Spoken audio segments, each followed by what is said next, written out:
Operation manual for 38 and 60 watts tall desk lamp UVC sterilizer with ozone.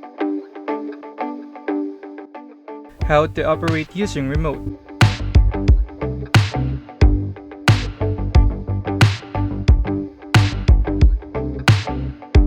Number 1. Press the power button.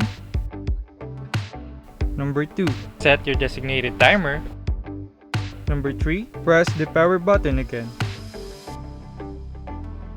Wait for 10 seconds and the UV light will lights on. How to operate manually.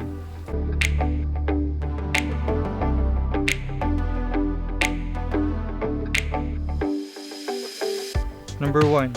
Press the power button. Number 2. Set your designated timer.